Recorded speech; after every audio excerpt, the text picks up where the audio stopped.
Hello everybody, hope you guys are all well. So I'm back today to do more requested readings from you guys. So I think I'll do two requests in this video.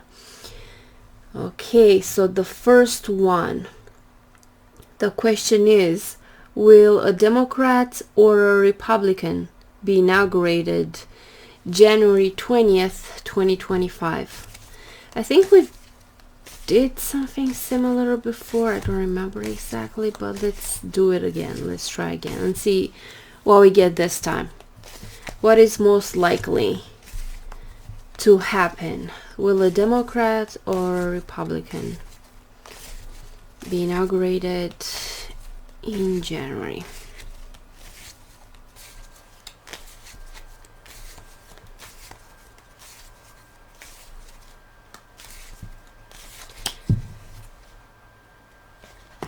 Okay, so on here we have the Republicans and on this side the Democrats. So let's put it like this. This is the biggest challenge for Republicans, the biggest challenge for Democrats. The Republicans' collective energy, the Democrats' collective energy. Again, like something that maybe they need to do, like an advice card or something like this, like where they need to put more effort, and the likely outcome. The Republicans and the Democrats. Okay, so let's see the challenge for the Republicans. Let's see for the Democrats.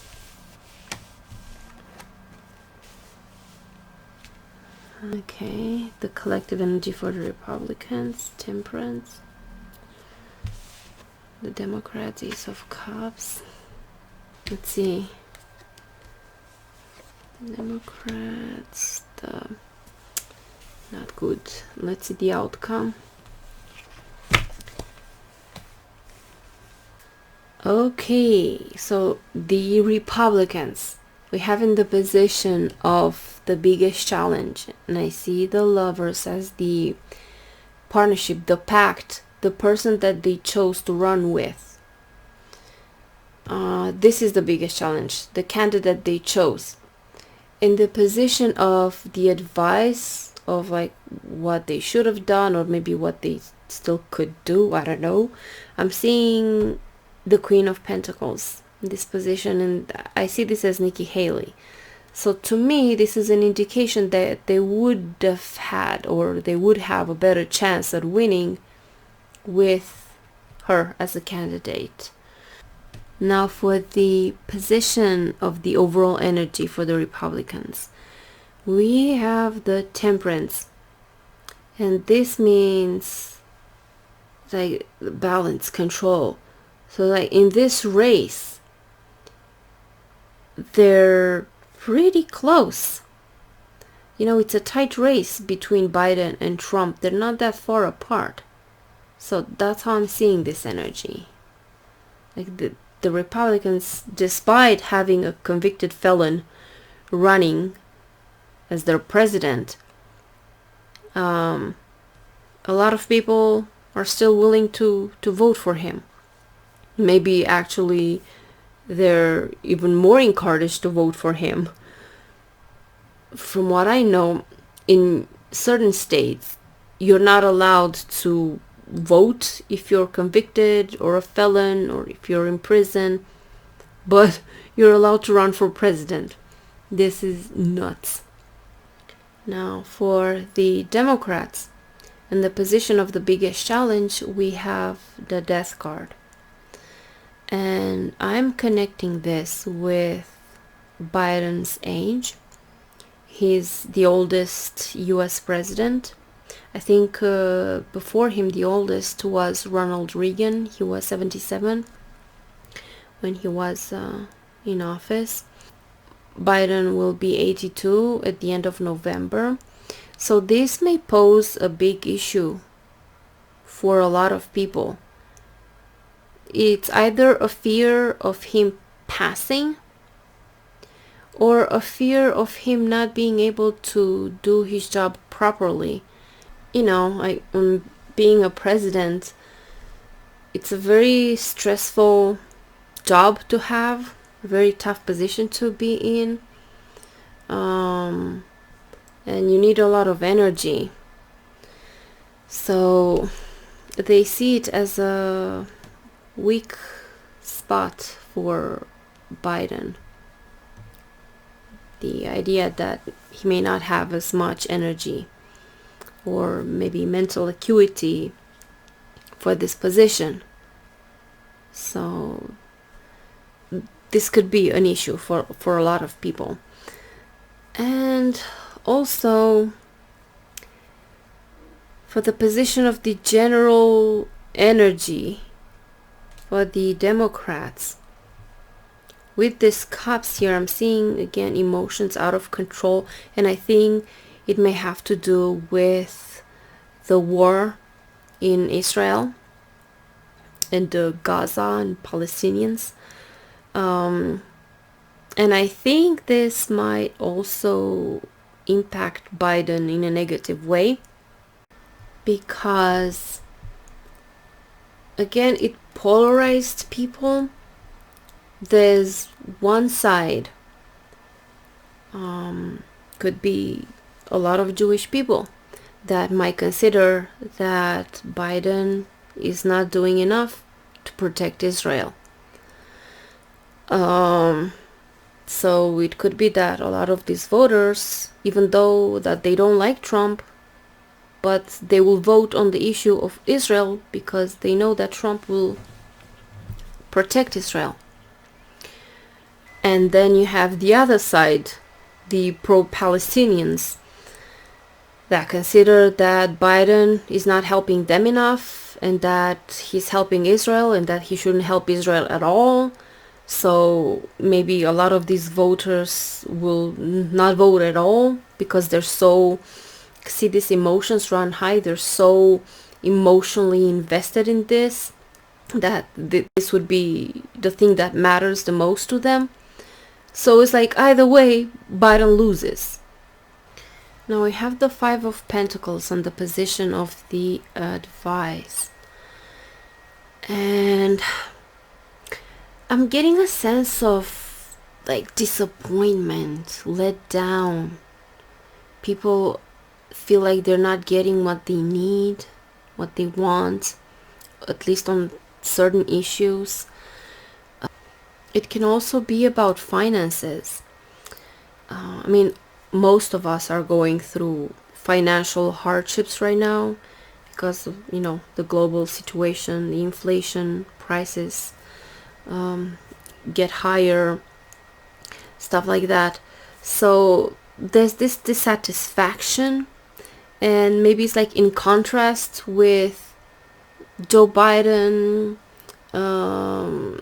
like saying that the economy is doing well, and yes, like he's done good, but it kind of feels like they feel this consequences of the global situation. It feels hard. So this being in the position of the advice, this can mean that people should still have faith, don't lose their hope despite their current difficult situations that could be emotional, financial. So yeah, this is one message from this card. Like, do not lose the hope. Keep doing the right thing. Maybe like see the bigger picture. And the last cards, the position of the outcome. So we have for the Republicans the King of Pentacles, and we have for the Democrats the Hierophant. So from these cards, I am inclined to think that the chances are still in favor of the Democrats, because this is like the institutional, and it's also major arcana. So yes, it's challenging, it's not easy, but I still see a better chance for the Democrats, at least at this point. Again, I'm repeating like a broken record. The future is not set in stone. Things can always change. The future is like just like many probabilities and possibilities, and it also depends on our choices, individual and collective, so we can always change the direction.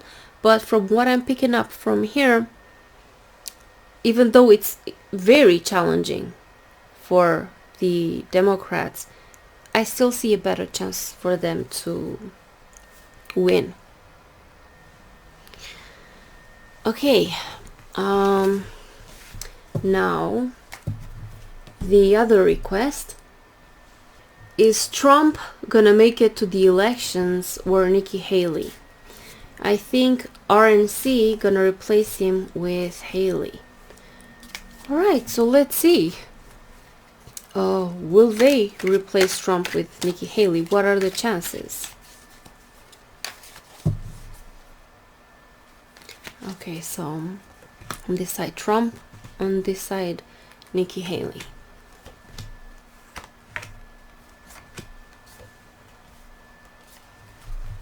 Alright, so let's see Trump. No, I think they're going with him. The Lover's Seat, this card showed up in the first reading, that they chose him. And possibly they will lose. But let's see, Haley. No. Death card. Okay, so they're sticking with Trump. This is for Trump. They're holding on to Trump because his base. I'm getting a feeling of collective energy from this card. Like groups. Like his base. So it's the impact Trump has on people, especially the cops, like the emotional impact he has on people. So they think they have a better chance with Trump and protecting him. And for Nikki Haley, with the death card, is probably, like she closed her campaign and she showed her support to Trump, but there's still like an uncertainty there, a fear. So it could be like she's still the backup plan for some way, but I don't see them choosing her. With the devil, this is obstacles, limitations, the death card, stop. So from this card, I'm drawing the conclusion that they're sticking with Trump, and he might make it to the election, even though there are some issues here with the Five of Cups.